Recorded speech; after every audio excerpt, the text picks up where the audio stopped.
Franck Ferrand raconte sur Radio Classique.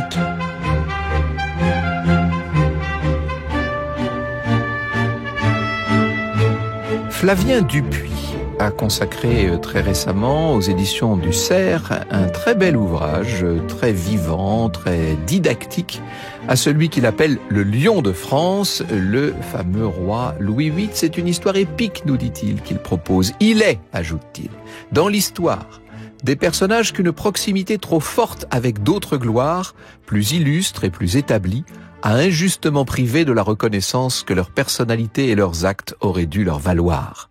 Le roi Louis VIII de France, surnommé le Lion, est de cela.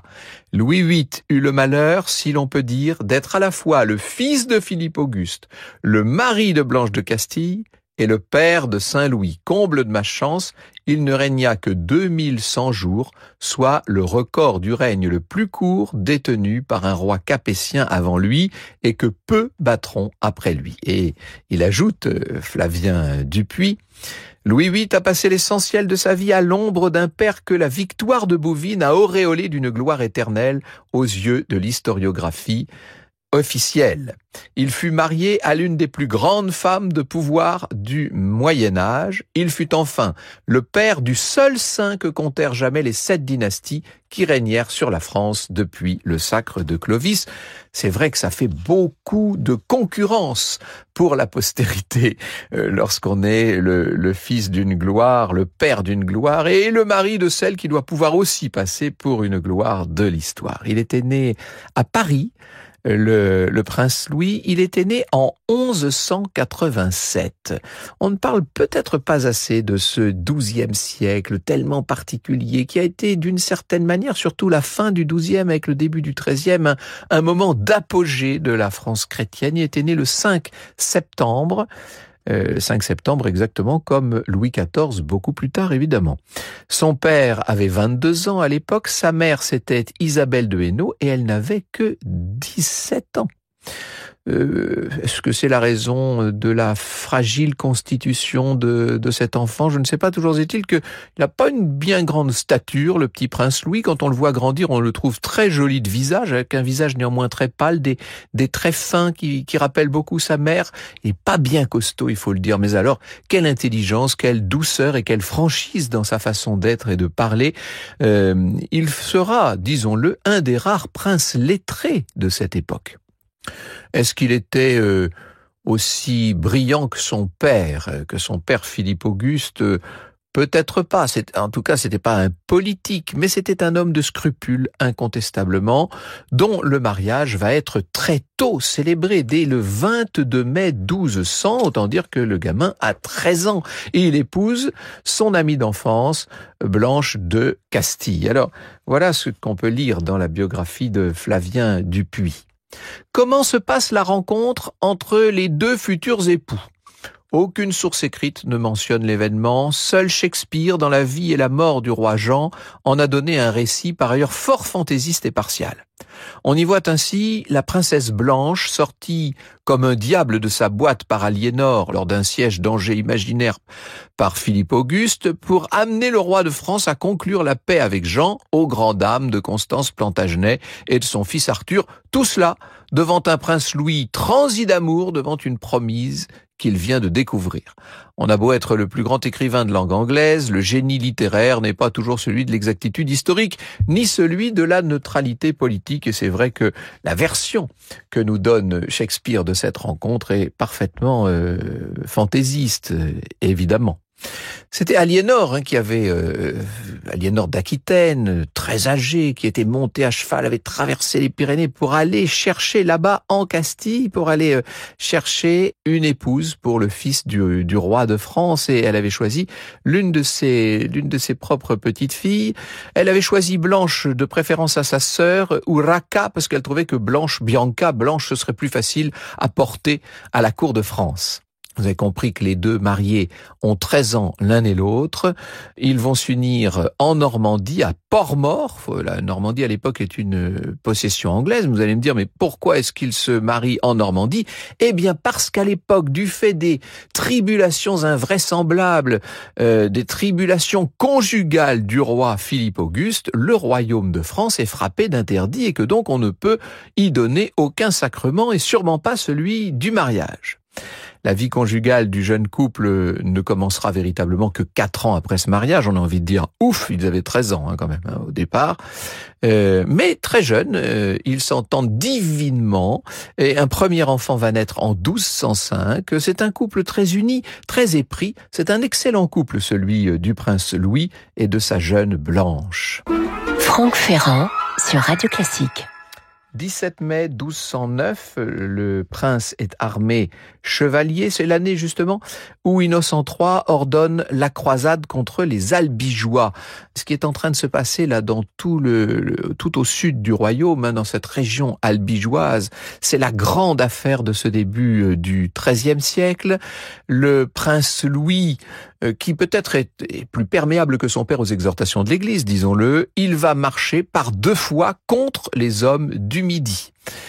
C'est l'époque aussi où Jean Santerre se trouve excommunié, le roi d'Angleterre. Il est en lutte ouverte avec le pape Innocent III. Les barons anglais songent à offrir la couronne au roi de France. Et comme le roi de France ne peut sûrement pas l'accepter, eh bien on se dit qu'on pourrait peut-être la donner à son fils Louis. Jean va savoir récupérer le pouvoir, il va savoir s'humilier, il va savoir donner toutes les garanties à la population et il s'humilie surtout devant le Saint-Père, ce qui permettra au Saint-Siège de faire rentrer les choses dans l'ordre. Louis n'en débarque pas moins en Angleterre le 21 mai 1216 et le voilà qui marche sur Londres. Le 2 juin, il entre dans la capitale, il fait ses dévotions à Saint-Paul, mais il n'ose se faire sacré, puisque maintenant le roi Jean est mort, mais il n'est pas question pour autant d'aller jusqu'au sacre. Il a beau conquérir plusieurs comtés d'Angleterre, voir se rallier à lui tout le pays de Galles et l'Écosse. Jean Santerre est mort le 12 octobre 1216. On va voir quand même l'opinion se rallier à celui qui est le fils de Jean Santerre, c'est-à-dire le roi Henri III. Et c'est très difficile à supporter pour le prince Louis qui se voyait, lui, déjà roi d'Angleterre. Il va accomplir un certain nombre de gestes conciliateurs, il va essayer de se remettre la noblesse d'Angleterre dans la poche, si vous me passez l'expression, mais ces gestes, nous dit notre auteur Flavien Dupuis, ne sauraient faire oublier qu'il reste un prince étranger, venu accompagné de seigneurs puissants et nombreux, désireux de monnayer leur soutien militaire contre des avantages pécuniaires, politiques et fonciers. Il y a une méfiance qui s'instaure contre le prince Louis. À ce soupçon d'arrogance, nous dit l'auteur, s'ajoute bientôt une rumeur selon laquelle Louis aurait juré d'exiler comme traîtres envers leur seigneur les barons qui lui ont prêté leur concours dans cette lutte contre Jean Santerre. Finalement, c'est un échec. Finalement, le prince Louis n'a pas réussi sur la terre anglaise comme il avait cru le faire sur la terre albigeoise. Et le voilà qui s'embarque à Douvres le 28 septembre 1217. La bulle d'excommunication qui venait de le frapper ne sera levée par le Saint-Siège, ne sera révoquée, comme on doit dire, qu'en janvier 1218. Vous écoutez Radio Classique.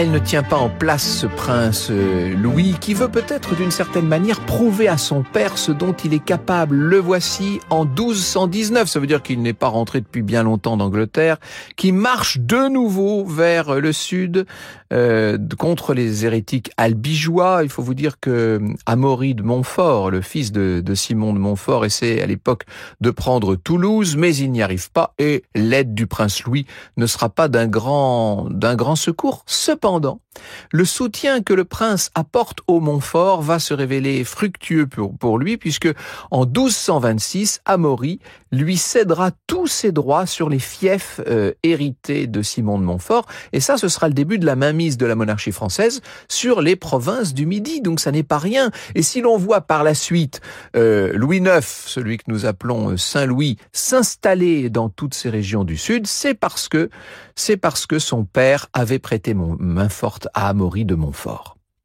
Philippe Auguste se sent très mal à ce moment-là. Il se sent tellement mal qu'il va mourir. Vous connaissez sans doute la date de la mort de Philippe Auguste. C'est facile à retenir, le 14 juillet 1223. Et à ce moment-là, eh bien, c'est son fils. C'est Louis qui monte sur le trône. Il devient le roi Louis VIII. Et sa femme est la reine Blanche, désormais. Elle joue un rôle très, très important. C'est un cerveau, Blanche de Castille. C'est une femme de tête extraordinaire qui va seconder son mari d'une façon extrêmement utile. Alors, on est toujours dans cette affaire de conflit avec l'Angleterre. Le jeune Henri III conteste les confiscations qui ont été prononcées par Philippe Auguste sur le continent et il veut qu'on lui restitue les provinces qui ont été enlevées à son père, et notamment parmi ces provinces, évidemment, la Normandie. Et Louis répond en marchant sur le Poitou. On le voit qui prend Niort, qui investit La Rochelle, qui pousse jusqu'à la Garonne. Il rentrera à Paris triomphant, ayant conquis sur les Anglais l'Aunis, la Saintonge, le Limousin, le Périgord. Autant dire que l'ancien empire des Plantagenets est extrêmement réduit à ce moment-là. On est en droit de penser que Louis VIII va se révéler un aussi grand roi et peut-être plus grand encore que son père. À ce moment-là, le pape va adjurer ce jeune roi de rendre aux Anglais les territoires qu'il réclamait et de reprendre plutôt la croisade contre les cathares. Vous voyez à quel point il y a ce bras de fer terrible entre la couronne de France et la papauté, un bras de fer qui plus tard culminera sous le règne de Philippe IV, de Philippe le Bel. Alors, le roi ne veut pas restituer les territoires que le pape le somme de rendre aux Anglais. Jamais, dit-il, jamais, pas un pied de terre. En revanche, puisqu'on le lui demande, il accepte de se rendre une nouvelle fois en Albigeois. C'est la 3e expédition contre les cathares. Le roi reprend la croix le 30 janvier 1226 et le voilà qui convoque ses vassaux pour le 17 mai à Bourges.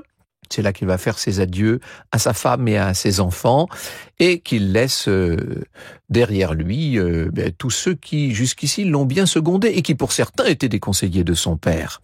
Son trésor est sous bonne garde dans la grande tour du Louvre. Le voilà qui quitte donc Bourges, le roi Louis.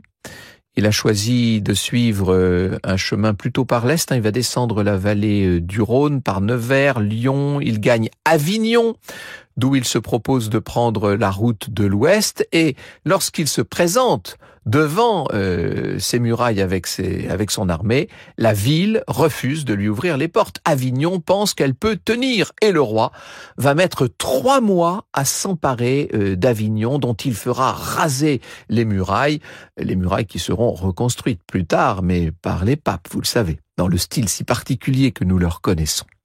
La prise de cette ville qui était considérée comme imprenable, Avignon, va terrifier toutes les cités alentours et on va voir se rendre sans combat Castres, Albi, Montpellier, etc., etc. Seule Toulouse refuse de capituler, mais on sait que à Toulouse, c'est devenu quasiment une tradition. Franck Ferrand sur Radio Classique. Ah, ça se passe mal à Toulouse. La dysenterie se mêle de la partie. Elle va ravager littéralement l'armée. Et l'on voit le roi qui tombe malade à son tour. Depuis son départ d'Avignon, il avait essayé de cacher qu'il était malade. Mais arrivé à Montpensier, nous sommes là le 3 novembre 1226, eh bien, le roi Louis est obligé de s'aliter. Il s'installe dans la grande salle du château. Alors, c'est un chroniqueur, Guillaume de Puylaurens, dans son Histoire des Albigeois, qui dit que le roi n'était pas atteint simplement de dysenterie. À la fin, la maladie de ce pauvre prince était dégénérée en désordre de la nature, dont le remède était bien contraire aux inclinations et vertus du malade, dit-il. Alors, de quoi s'agit-il? Il semblerait que pour lutter contre la dysenterie, on ait utilisé des mouches cantharides, vous savez, qui était un aphrodisiaque puissant, qui aurait provoqué chez le roi un priapisme à la fois très douloureux et surtout très dangereux, et que le seul remède possible, c'était d'introduire auprès du roi une jeune beauté. Alors il y a un des valets du roi, c'est même pas un de ses valets, c'est un de ses compagnons d'armes, Archambaud de Bourbon, qui se serait employé à trouver la jeune fille, sauf qu'arrivée devant le roi, la jeune fille n'a pas eu de succès. Le roi était d'une fidélité à toute épreuve, il était parfaitement pieux, il n'en sera rien, jeune fille, car pour rien au monde je ne voudrais commettre un pareil péché, aurait dit le roi. Est-ce que c'est vrai? C'est toujours très difficile à savoir. Comme tous les épisodes de cette tonalité, nous dit Flavien Dupuis, son authenticité n'est pas prouvée, mais il n'a rien d'irréaliste pour autant. Ni dans l'idée pittoresque d'Archambaud de Bourbon, ni dans le refus du roi Louis. Les remèdes les plus étranges circulaient alors à l'époque, et celui que proposait Archambaud était loin d'être des plus farfelus. Quant à l'attitude chevaleresque du roi, il n'est qu'à songer à la souffrance physique qu'il devait éprouver au stade terminal d'une telle maladie pour réaliser que le sacrifice du plaisir sexuel ne dut guère lui coûter. Franck Ferrand sur Radio Classique. Il n'en va pas moins rendre son âme, le roi Louis, ce roi Louis VIII qui aura somme toute bien mérité le surnom de Lion dans la nuit du 7 au 8 novembre. Alors comme toujours, lorsqu'un roi meurt loin de son domicile à l'époque, eh bien on va tout faire pour conserver ce qui peut être conservé de sa dépouille. On sala le corps du défunt et les viscères préalablement enlevés furent déposés dans l'abbaye de Montpensier, nous dit Jacques Vivant. La dépouille du roi fut ensuite enveloppée dans du cuir de bœuf, toujours dans un souci de préservation. Après cette halte funèbre, on reprit le chemin de Paris. La reine est là, et évidemment, elle vient à la rencontre du cortège funèbre, la reine blanche qui est profondément bouleversée. Et ce fut oxyse de deuil, son ne l'atteint outre son veuil, dit un chroniqueur de l'époque, ce qui, en français moderne, veut dire qu'elle se serait tuée elle-même si on ne l'avait empêchée, si on en avait marché contre sa bonne volonté. Vous écoutez Radio Classique.